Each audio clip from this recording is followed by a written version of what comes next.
안녕하십니까.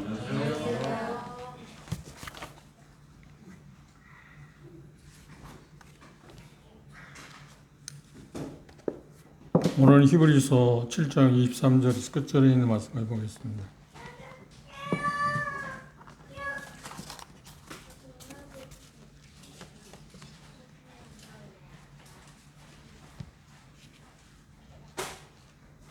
히브리서 7장 23절 제가 먼저 읽겠습니다. 한 절씩 교도하겠습니다. 저희 제사장 된 자의 소유가 많은 것은 죽음을 위하여 항상 잊지 못함이로되 예수는 영원히 계심으로 저희 제사장은 영원히 아니하니라. 그러므로 자기를 힘입어 하나님께 나아가는 자들을 온전히 구원하실 수 있으니 이는 그가 항상 살아서 저희를 위하여 간구하심이니라. 이러한 대제사장은 우리에게 합당하니 거룩하고 악이 없고 더러움이 없고 죄인에서 떠나 계시고 하늘과 높이 계시니라. 저 대사장들이 먼저 자기 죄를 위하여 위하고 다음에 백성의 죄를 위하여 날마다 제사 드리는 것과 같이 할 필요가 없으니 이는 저가 단번에 자기를 드려 이루셨음이니라. 율법은 약점을 가진 사람들을 제사장으로 세워놓으나 율법에 하신 내 말씀은 영원히 결정하신 것을 세우셨느니라. 예. 지난 이제 숙제 내주셨는데 해봤나요? 네. 찾아보니까 몇 개나 찾았나요? 13개. 13개나 많아? 공사장이 일하고 있어 어떻게 그렇게 13개 그렇게 많아요? 또? 예? 11개. 감기 걸려갖고 찾는데 11개. 희수자매 몇 개 찾았어요? 안 했어요? 안 했어요. 그 손 들고 뒤에 섰어야 하는데.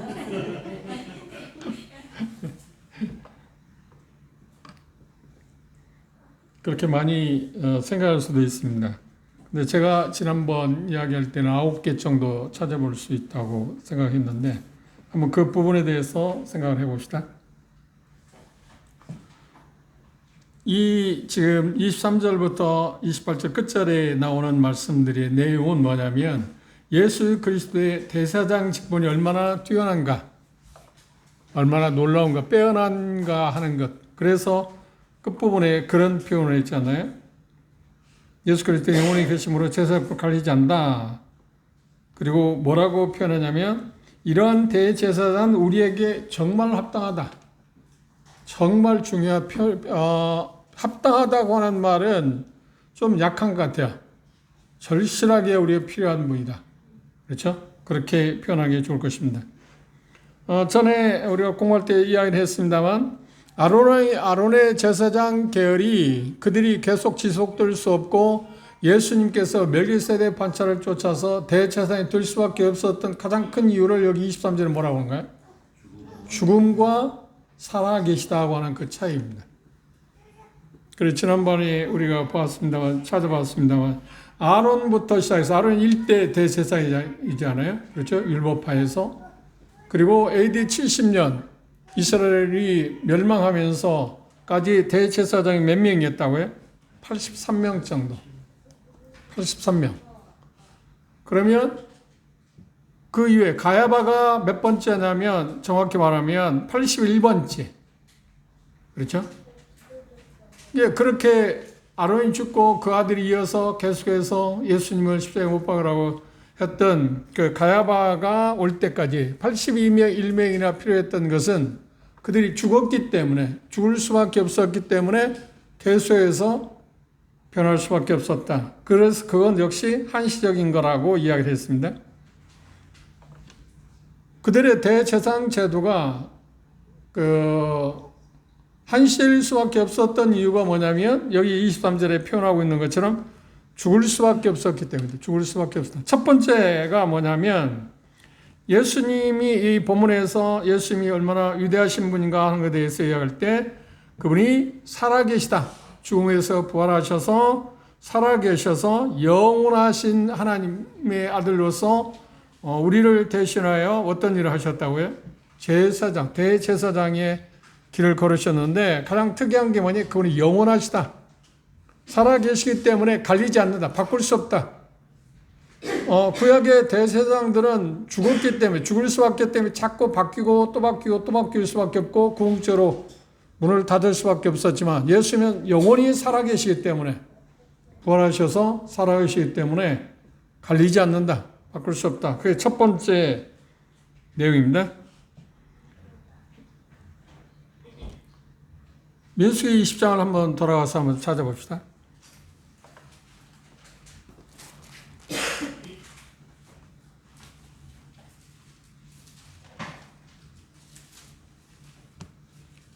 (23절입니다) 28절 민수기 23장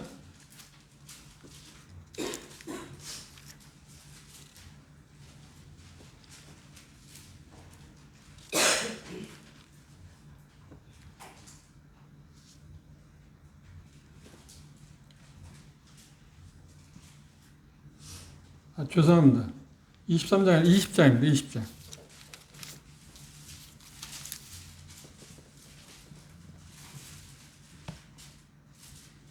28절. 대제사장 1대 대제사장 아론 죽음에 대해서 이렇게 합니다. 모세가 아론의 옷을 벗겨 그 아들 엘르아셀에게 입힘에 아론이 그 산꼭대기에서 죽었다. 아론이 죽고 2대 그 아들 엘르아셀, 그 다음 죽고 비나왔어요. 이런 식으로 계속해서 그들은 죽고 또 다시 다음 사람이 또 죽고, 그래서 계속 연이어서 이어갈 수밖에 없었는데, 한 시를 띄었는데, 그게 특징이 뭐냐면 그들이 죽음을 당할 수밖에 없었다. 그런데 예수 그리스도께서는 영원하신 분이기 때문에, 살아계시기 때문에 그렇다. 그런데 살아계시다고 하는 표현뿐만 아니라 24절 본문으로 돌아와서 한번 보십시오. 예수는 영원히 계심으로 그 제사 직분도 갈리지 아니하나니, 바꿀 수가 없다는 겁니다. 그게 첫 번째 사항이고요. 영원히 계신다고 하는 것. 그리고 두 번째는 여기 25절을 주목해 보시면, 그러므로 자기를 힘입어 하나님께 나아가는 자도 어떻게 온전히 구할 수 있다. 예수 그리스도께서 대제사장들하고 구약의 아론의 계약하고 다른 점이 뭐냐면 온전히 구원하신다. 온전히 구원하다는 완벽하다 하라고 하는 것을 지금 이야기했습니다. 온전히 구원하실 수 있으니, 그 이유가 뭐냐면 그가 항상 살아서 저희를 위하여 간구하심이라. 우리의 구원이 영원하다고 하는 걸 뭘 이야기하냐면, 그분이 살아계셔서 우리를 위해서 지금도 계속 간구하고 계시다. 우리에 대한 보증으로 그분이 계속 살아계시기 때문에 우리의 구원이 영원하다고 이야기하는 겁니다. 그렇죠? 그게 예수 그리스도의 대제사장 되심의 특이점의 두 번째입니다. 그런데 그분이 살아계셔서 우리를 능히 건지시기도 합니다. 마치 다니엘 3장에 세 친구들을 불 가운데서 건져낸 것처럼, 그리고 고린도서 8장 9절에 보시면 9장 8절에 보면 은혜가 넘치게 우리에게 은혜를 베푸십니다. 왜냐하면 살아계시다. 그래, 살아계시다고 하는 것, 우리를 대신해서 기도하고 계시다고 하는 가운데 어떤 일을 하냐고 할 때 건지신다. 능히 건지신다. 또 우리에게 은혜가 넘치게 한다. 그리고 우리로 하여금 복종케 한다. 순종하게 하는 힘도 우리에게 주신다는 겁니다. 왜냐하면 그분이 살아계시기 때문에. 여러분들이 기억하시겠지만 우리 사도행전 공부했지만 3장에 보면 베드로가 요한이 그 성전을 방문할 때 미문에 앉아서 굴하던 사람이 하나 있었습니다. 그 40세 된 사람인데, 그를 향해서 베드로 뭐라 한 게, 네가 원하는 금과 은은 내게 없지만 내게 주어진 나사렛 예수 그리스도의 이름으로 걸어놔. 예, 그렇지 않나요? 그건 뭘 이야기하는 거예요? 그분이 살아계시기 때문에 가능했다는 겁니다. 그분이 돌아가신 분이라고 하면, 죽음으로 끝난 분이라고 하면 그런 능력을 베풀 수 없다는 겁니다. 그분이 살아계시기 때문에. 그래서 그걸 계속해서 그 당시 지도자들은, 종교 지도자가 비난하잖아요. 제발 그걸 좀 이야기하지 마라. 근데 베드로는 계속해서 4장 5장에서 뭐라는 거예요? 아니, 그게 확실하게 예수님이 살아계셔서 한 거다. 우리의 능력이 있어서 그를 고친 게 아니고, 그 살아계심이 우리에게 주어지는 그 혜택, 그리고 지금도 우리를 중보하고 있다고 하는 그것의 혜택. 우리의 연약함도 도우시기도 하고요. 그렇죠. 여러 가지 있습니다. 그리고 또 빼놓을 수 없는 우리를 지키십니다. 바울 사도가 그런 표현을 했습니다. 디모데후서 1장에 보시면. 그리고 또 하나 빼놓을 수 없는 것이 계속해서 우리를 도우십니다.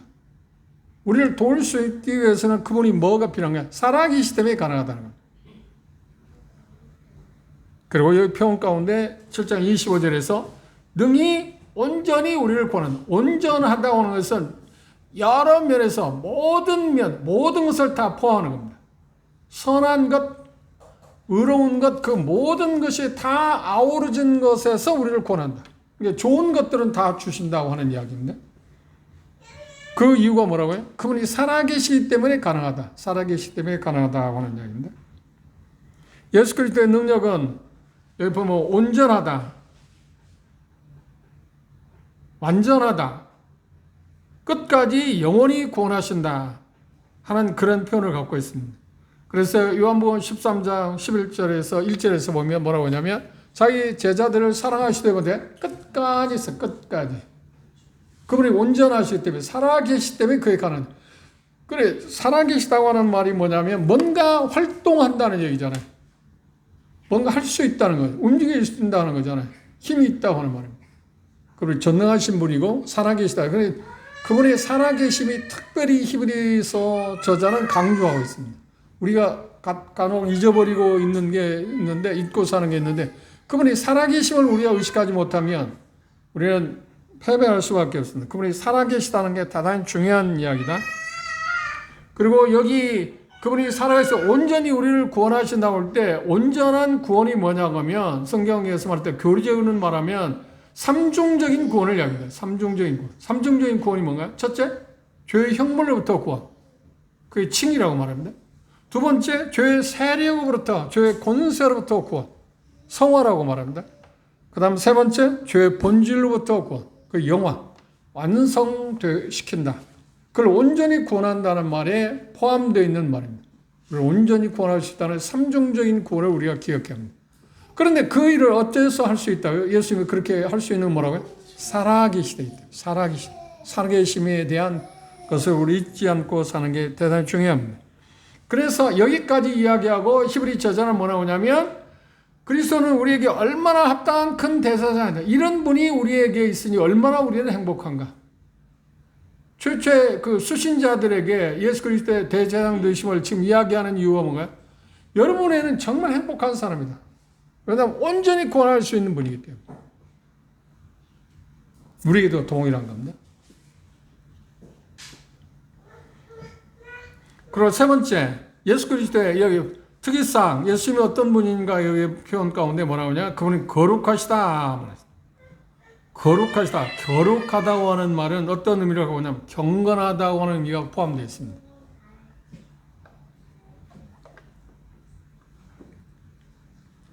그러니까 이 거룩하다고 하는 말은 하나님의 어떤 속성이 다 들어있는 것으로서 어떤 흠이 전혀 없는 것들, 완벽한 것, 그것들을 거룩하다고 했습니다. 네 번째, 예수 그리스도는 어떤 분이라고요? 악이 없다. 악이 없다는 말, 죄가 없다, 결백하다, 악한 생각이 없다, 뭐 책망할 것이 없다, 구김살이 없다, 흠 없는 삶이다. 전혀 흠이 없었다.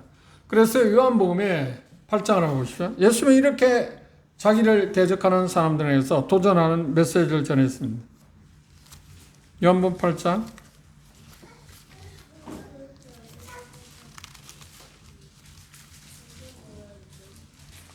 46절 우리 함께 읽어봅시다. 요한 8장 46절 시작. 너희 중에 누가 나를 죄로 책잡겠느냐? 누가 나를 죄로 책잡을 수 있느냐? 흠을 찾아내라. 악이 없다고 하는 말입니다. 전혀 어떤 것을 찾아낼 수 없는. 그 다음 다섯 번째, 그분은 어떤 말이야? 더러움이 없다. 그래서 더러움이 없다는 말은 어떤 거냐면 얼룩이나 어떤 점, 흠이 없다고 하는 말입니다. 그 말을 다른 말로 하면 순결하고 순전하다. 그리고 진실하다. 그리고 어떤 면에서 보면 온전히 사랑스럽다. 한번 생각해 보십시오. 우리가 누군가를 사랑한다고 할 때 인간적이지만 그 에로스 사랑인가? 아카페 사랑이 아니라 에로스적인 사랑이지만 누군가 사랑한다고 할 때 그에게 어떤 흠이 있을 때 우리는 사랑한다고 말하나요? 말은 해요. 흠이 있을 때 사랑한다고 말해요. 그런데 흠이 있을 때 우리는 뭐라고 하냐면 어떤 부족하고 연약한 그런 것들이 나타나 결점이 일어날 때 우리는 그걸 사랑한다고 잘 표현하지 않습니다. 뭔가 좋은 모습이 보일 때 우리는 어떻게 사랑한다고 표현하지 않아요? 예수님이 흠이 없다고 하는 말은 그런데 온전히 사랑스러운 분, 정말 사랑스러운 분. 비할 데 없고 비교할 수 없는 분이라 말이에요. 그걸 더러움이 없다 말했습니다. 그 다음 6번째, 예수님의 특이사항을 여기 보는데 죄인에게서 떠나 계시다 그래서 죄인에게서 떠나 계시다. 바꿔 말하면 도덕적으로 죄인들과 분리된 진실하고 아름다운 분이셨다. 아름답다고 할 때 물론 우리는 어떤 경관 아름다운 모습을 볼 때 참 아름답다고 이야기하잖아요. 그리고 어떤 사람들을 볼 때 어떤 사물을 볼 때 아름답다고 말할 때 어떤 때 정직하게 말한다면 단어적인 문자적인 의미에서 아름답다고 말할 때가 그것에 어떤 것이 어떤 흠이나 결점이 없는 것들을 보고 우리는 말하면 아름답다고 표현합니다. 아름답다.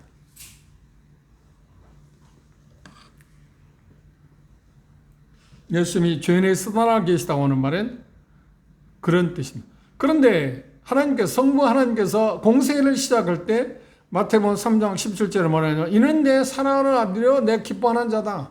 내 기뻐하는 자라는 말은 무슨 말인가요? 죄인에게서 떠나다. 아름답다. 사랑스럽다. 하나님 보시기에 사랑스러운 분이라는 말은 뭘 말한 거예요? 완벽하다는 말 아닌가요?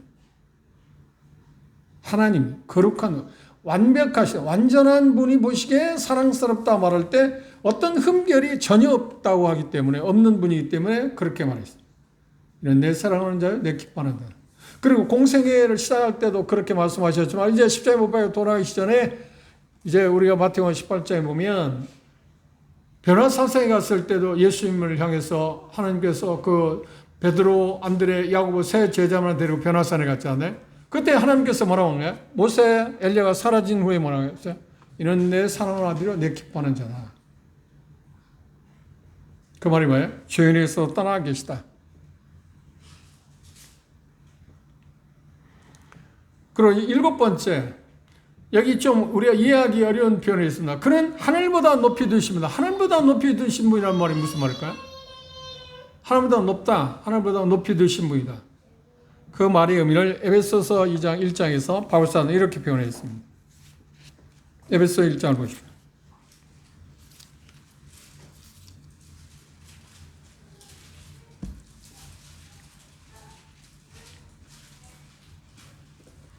에베소 1장 21절 함께 읽어봅시다. 시작.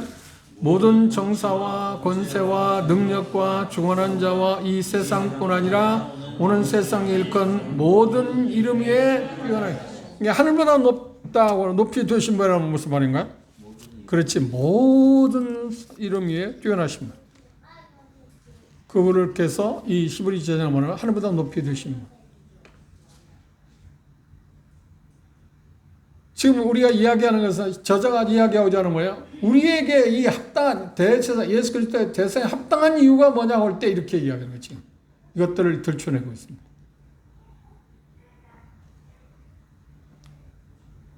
그래서 이분은 정말 우리에게 얼마나 합당한 분이냐. 흠잡을 데가 없는 분이냐. 그리고 8번째 27절 주목해서 본문에 돌아와서 27절 주목해 보십시오. 저 대제사장들은 아론의 계열입니다. 제사장들이 먼저 자기 죄를 위하고 다음에 백성의 죄를 알려 날마다 제사 드리는 것과 잘 필요가 없다. 그렇죠? 구약의 대제사장들은 레위기 16장에 보면 먼저 자기의 죄를 속죄 받은 다음에 그 다음 백성들을 속죄하는 일을 했습니다. 그런데 예수님은 그럴 필요가 없었다. 이유는 뭐예요? 아론의 제사장 계열은 그 일을 할 수밖에 없었던 게 뭐예요? 그가 죄인이기 때문에. 그도 연약에 쌓였고. 그런데 예수는 그렇게 할 이유가 없는 게 뭐예요? 그는 완전한 분이에요.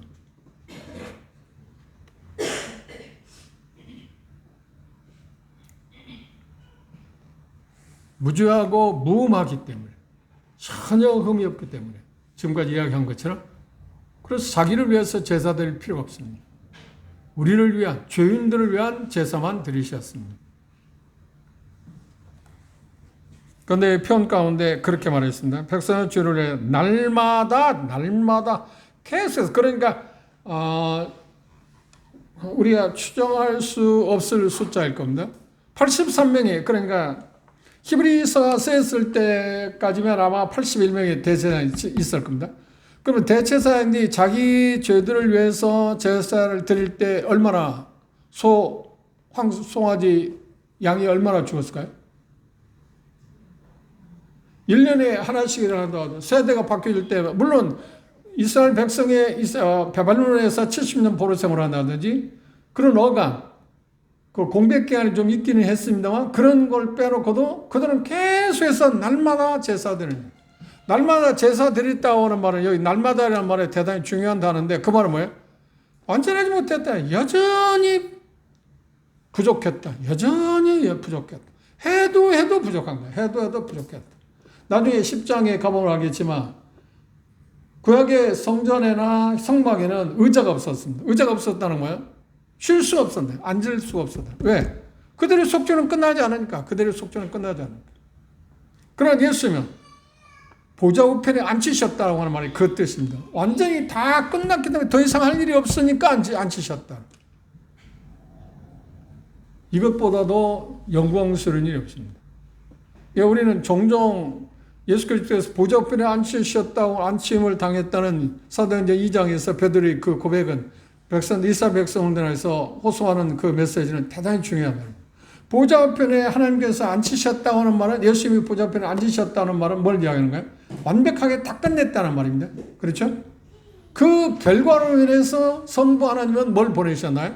예수님이 약속한 대로 성령을 보내셨습니다.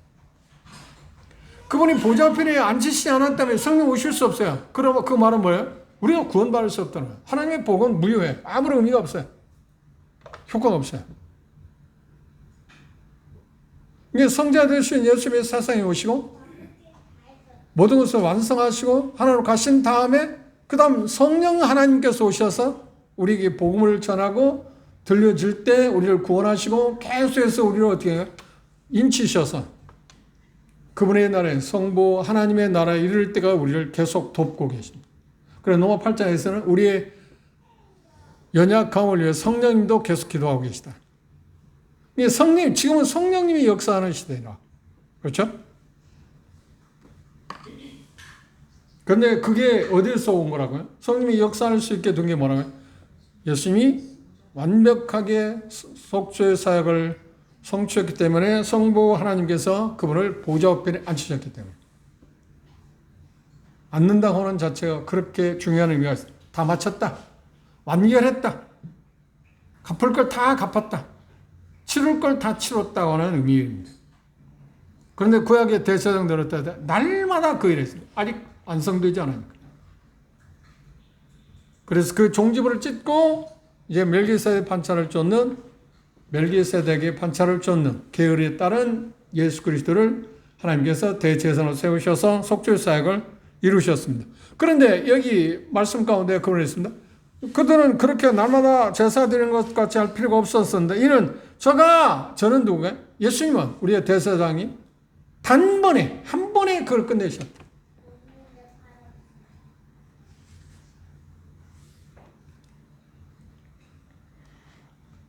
그러니까 여기서 우리가 찾아볼 수 있는 것은 8번째가 이렇게 표현했습니다. 자기를 위한 제사가 필요 없었다. 왜냐하면 그분이 무죄하고 무음하셨기 때문에. 대신 그분은 어떻게 했다고요? 그 대제사장들은 날마다 그 일을 했지만 예수님은 한 번에 단번에 모든 것을 완결시켰다. 그러니까 이 대제사장들은 우리에게 얼마나 필요한가. 그러니까 이 메시지를 들을 때 히브리 수신자들 그렇구나. 이제 예수님이 모든 걸 한 번에 끝냈기 때문에 우리는 더 이상 할 게 없구나. 지금 자기들이 보는 시선에서 보는 아름다운 그 성지순례 가면요, 밤에 그 서쪽 벽에 그 빛을 발하고 있어요. 그런데 그 부분이 좀 남아 있습니다. 그런데 그 벽면이 아니라 그 성전의 어떤 벽면은 아닙니다. 다 무너졌는데 한쪽에 어떤 비치는 거 뭐냐면 큰 광채가 나게 돼 있어요. 정말 화려해요. 물론 빛에 의해서일 수도 있지만 낮에도 그렇다고 이야기 들었어요. 낮에 그쪽으로 가지 않고 밤에 그걸 보여주는데, 그러니까 제자들이 마태복음 24장에 제자들이 감람산에 올라왔을 때 그랬잖아요. 성전을 바라보고 저 아름다운 성전을 보이십니까? 예. 네. 그럼 예수님이 뭐라고 하세요? 너희들이 보는 성전을 어떻게 하게? 얼마 후에 어떻게 하게? 도란 위에 도란을 쌓이지 않고 다 무너질 거다.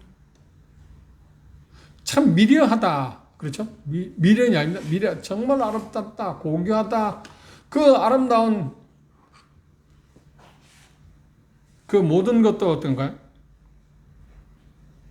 그것들을 자기들이 볼 때, 지금 수신자들 볼 때, 이제까지 자기들이 이제 그것이 정말 전부라고 생각하고 살아왔잖아요. 그런데 그게 허무하다고 무너지고, 그리고 결국은 이제 자기들의 세대에서는 이 수신자들의 세대는 아직 무너지지 않았지만 얼마가 다 무너질 것이고 다 사라질 것이다. 그리고 제사장 제도도 끝날 거다. 그럼에도 불구하고 여전히 예수 그리스도는 대제사장으로 살아계시다. 그런데 그분은 단번에 영원한 제사를 드리셨다.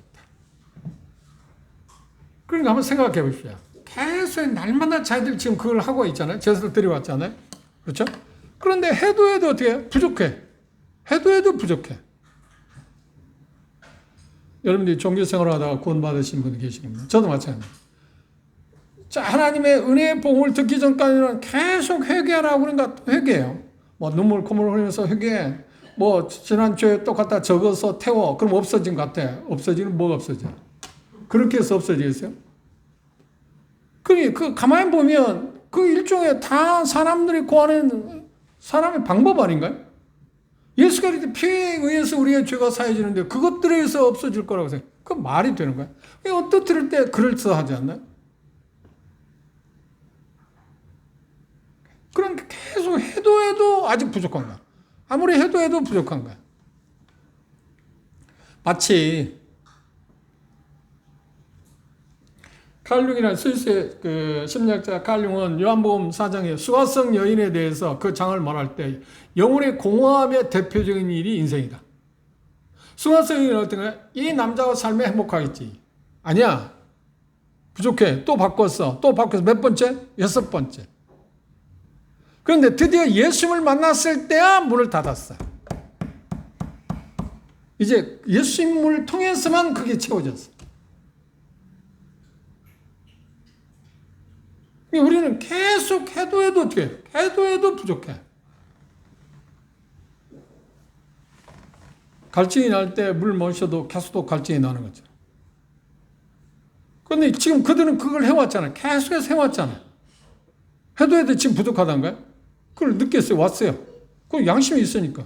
그런데 예수 그리스도에서 단번에 영원한 제사를 마쳤다고 할 때 그들은 얼마나 평안하고 안도했을까요? 이제 됐다. 이제 됐다. 그럴 때 그 예수 그리스도 온전한 이 우리에게 얼마나 필요한 분이냐 하는 것을 말했지만 그분에게 그들의 마음은 어때요? 쏠릴 수밖에 없잖아요. 더 이상 어떤 그런 것들에 대해서 미련을 안 갖잖아요. 우리도 마찬가지입니다. 9번째, 세 가지 28절에 보시면 세 가지 대조점이 있습니다. 28절을 주목해 봅시다. 본문에 들어가서 율법은 약점을 가진 사람들을 제사장으로 세웠거니와 율법부에 하신 맹세의 말씀은 영원히 온전케 되신 아들을 세우셨다. 여기 보면 옛 율법과 맹세에 대해서 이야기했습니다. 그렇죠? 구약의 대상을 세울 때 맹세한 일은 없습니다. 그런데 예수님을 세우실 때 하나님께서 뭐라고 하냐? 맹세하시며 세웠다. 그러니까 그것을 따로따로 구분한다면 9, 10, 11가지 하겠죠. 그런데 이걸 여기 28절에 있는 것을 그걸 하나로 함축해서 9번째로 해가지고 대조점. 두 번째 대조점은 뭔가요? 율법의 레위의 대제사장들의 계열하고 아들된 예수님. 그 비교합니다. 차이점, 대조점이 있습니다. 세 번째는 뭔가요? 율법의 대제사장들 약점, 연약함이 있었는데 아들은 어땠대요? 완전하다. 율법에 따라서 세워진 대제사장들은 죽을 수밖에 없었지만 아들은 뭐예요? 죽을 수밖에 없었다는 건 뭐예요? 실패했다. 완성할 수 없었다는 거예요. 그럼 계속 한다는 말이 완성할 수 없었다는 거예요. 그래, 끝점이 없다는 거 아닙니까? 해도 똑같은 일인가? 반복하는. 근데 아들 되신 예수 그리스도는 어떻게 해요? 완벽하게 마무리셨다. 끝맺음했다. 그래서 이 본문에서 가장 중요한 것은 영원히 온전케 하신 아들을 소개하고 있습니다. 그분이 누구라고요? 우리에게 얼마나 합당한 대제사장이신가. 그분을 우리는 찬양할 수밖에 없잖아요. 히브리 수신자들뿐만 아니라 우리에게도 이런 대제사장을 하나님께서 주신 것에 대해서 우리는 얼마나 찬양하고 감사해야 할까요?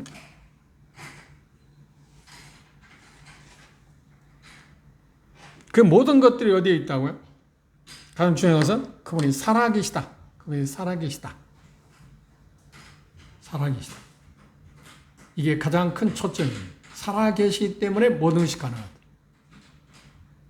그래, 속죄의 완성도 어떻게, 그분이 살아계시기 때문에 속죄의 완성이 된 거 아니에요?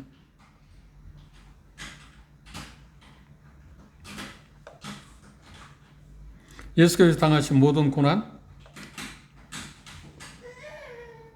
그분이 당하신 그 모든 것들, 그리고 그분이 지불한 그 모든 것들, 그것들은 우리의 대제사장으로서 가장 합당한 분으로서 그분이 해야 할 일들을 하시기 위해서 그 일을 하셨습니다. 그리고 죽은 자 가운데 3일만을 부활하시고 40일 동안 계시다가 승천하시고, 그리고 하나님께서 그분이 하신 아들 되신 예수 그리스도에서 영원한 속죄를 성취하신 것들을 완성한 것 때문에 보좌 우편에 앉히셨다는 것을 우리가 봤습니다. 그 결과로 이 본문에서 뭘 이야기하고 있어요? 그분은 여전히 살아계셔서 뭐라고 했대? 우리를 대신해서 중보하고 계시다. 그래서 우리는 모든 혜택을 받습니다.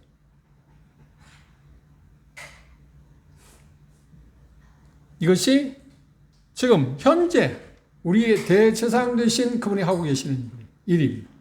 그런데 이 본문에서 말하고 있잖아요. 이 대제사장 되신 예수는 우리가 얼마나 합당한 분이냐고 말하는 것에 감탄사를 말할 수밖에 없는 저자의 심정을 우리도 이해해야 합니다. 받아들여야 합니다. 그렇죠? 그분이 살아계셔서 온전한 대제사장으로서 모든 것을 하시고 지금 우리를 위해서 지금도 살아계셔서 우리를 중보하고 계시다. 로마 8장 우리가 이미 공부했지만 한번 그쪽을 보고 마치겠습니다. 로마 8장을 보십시오.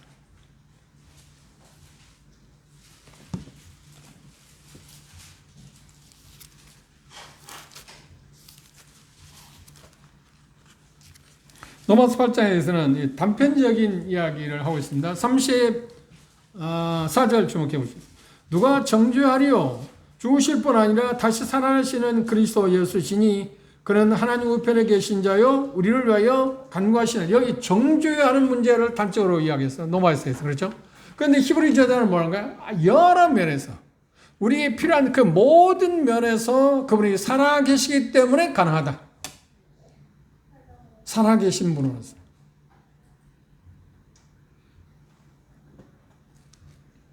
여러분이 오늘 무엇이 필요하십니까? 어떤 도움이 필요하신가요? 그렇다면 살아계신 분은 우리에게 정말 합당한 대제사장 되신 예수님에게 나아갑시다. 기도합시다.